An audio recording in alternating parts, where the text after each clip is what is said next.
Harvey's devastating flooding boosts insurance in Texas. In this Monday, July 16, 2018, photo, Alberto Castanetti talks about the damage at his home, caused by Harvey, in Katy, Texas. He let his flood insurance lapse 2 months before Harvey hit and floodwaters ruined his home. Records show an increase in flood insurance policies in Texas since Harvey hit last year. AP photo, David J.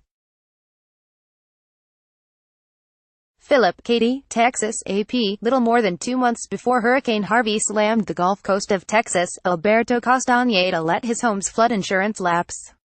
He had never filed a claim on the policy in 10 years and he needed the extra cash to expand his restaurant business.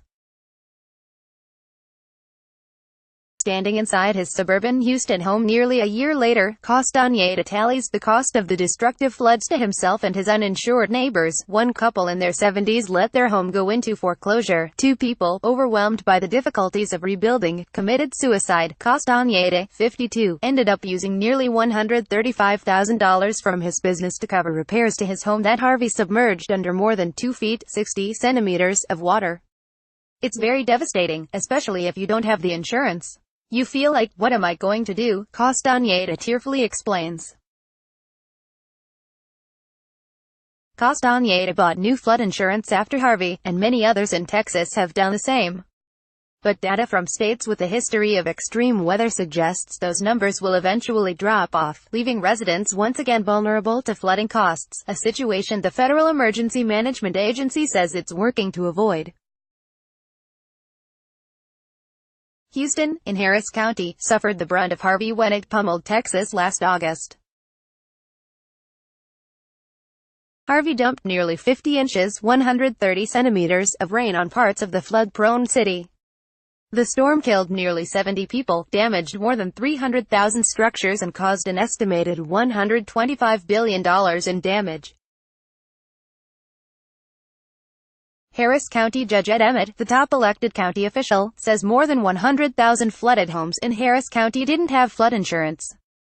According to FEMA, 80% of all households affected by Harvey weren't covered for floods. An AP analysis found fewer than 1 in 5 properties in high-risk flood zones had coverage. Commercial properties also found themselves in trouble. All of this was just a big lake, says Woody Lesicar, the manager of West Houston Airport, pointing to the runway and around 80 hangars that Harvey submersed under up to 2 feet, 60 centimeters, of water. The terminal was swamped and almost a dozen planes were totaled. He says the airport had never needed flood insurance in its more than 50-year history. A month after Harvey, the airport purchased a policy. According to FEMA, Texas experienced a more than 18% increase in flood insurance policies from July 2017 to the end of May, reversing a long-term declining trend. Harris County, including hardest-hit Houston, saw a near 23% jump, while neighboring Fort Bend County, where Castanetti lives, saw a 54% increase. The number of properties insured against floods in Houston alone increased by 18%, rocketing it past Miami as the city with the most flood insurance policies in the country. But experts warn the data doesn't mean a permanent upswing.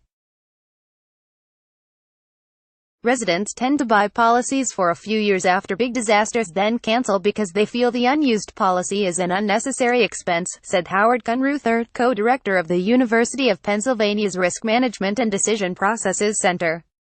In Louisiana, after Hurricanes Katrina and Rita in 2005, the number of flood insurance policies jumped from 380,000 to 490,000 in 1 year.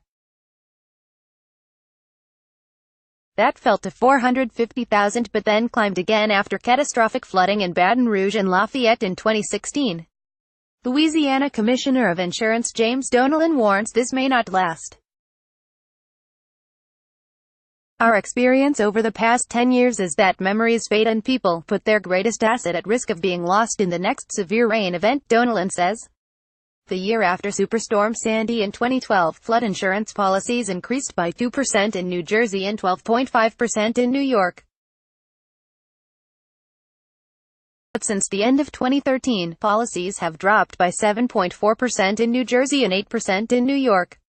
FEMA's National Flood Insurance Program has come under criticism for not doing enough to persuade home and business owners to purchase coverage. Last year, the program announced its moonshot goal of doubling by 2022 the number of structures in the U.S. covered by flood insurance from 4 million to 8 million. FEMA says it has targeted areas identified using high-tech mapping tools that narrowly missed being flooded during Harvey for insurance advertising, resulting in increased coverage in Texas.